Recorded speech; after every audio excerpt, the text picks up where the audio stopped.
সুরেশ নৃত্যকলার আয়োজনে বসন্তোৎসব পালন বীরভূমের খয়রাশোলে।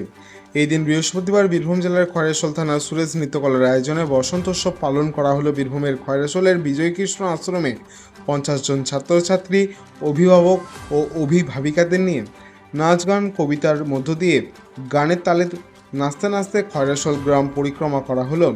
প্রদীপ প্রজ্বলনের পরবর্তীতে বিজয়কৃষ্ণ আশ্রমে অনুষ্ঠানের শুভ সূচনা করা হয়। আশ্রমের মঞ্চে নৃত্য, গীত, কবিতা, আবৃত্তি পাঠ ও একে অপরকে আবির মাখিয়ে বসন্ত উৎসবের সমাপ্তি ঘটে। উপস্থিত ছিলেন সুরেশ নৃত্যকলার কর্ণধার সুরেশ দাস, সম্পাদিকা রিপা রায়চৌধুরী, খয়রাশোল বিজয়কৃষ্ণ আশ্রমের স্বামীজি সদানন্দ সরস্বতী মহারাজ সহ কচি কাচারা, অভিভাবক ও অভিভাবিকা ও বিশিষ্টজনেরা। উল্লেখ্য থাকে, বিগত 10 বছর যাবৎ সুরেশ নৃত্যকলার আয়োজনে বসন্ত উৎসব পালিত হয়ে আসছে খয়রাশোলে। সুরেশ নৃত্যকলার তরফে কি অনুষ্ঠান রয়েছে?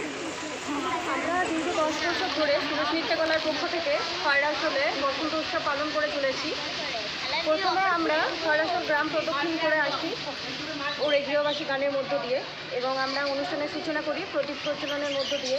তারপর আমাদের গান, নাচ, কবিতা পাঠের মধ্য দিয়ে আজকের অনুষ্ঠান হয়, এবং শেষে রাঙিয়ে দিয়ে যাও দিয়ে আমরা আবির খেলে আমরা আমাদের অনুষ্ঠানের সমাপ্তি ঘোষণা করি।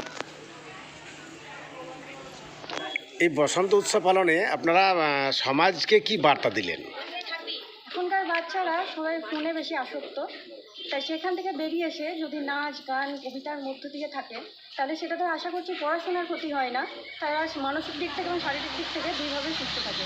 তাই অভিভাবকদের উদ্দেশ্যে এটুকুই বলবো যে তারা যেন বাচ্চাদেরকে ফোনে না আসক্ত রেখে নাচ, গান, কবিতা ইত্যাদির মধ্য দিয়ে যেন আবদ্ধ রাখে। আপনার পরিচয়? আমি রিপা রায়চৌধুরী, আমি সপ্তপুর কালচার সোসাইটি তথা সুরেশ নৃত্যকলার সম্পাদিকা। ধন্যবাদ। খয়রাশোল থেকে বিপিন পালের রিপোর্ট, বীরভূমি বার্তা।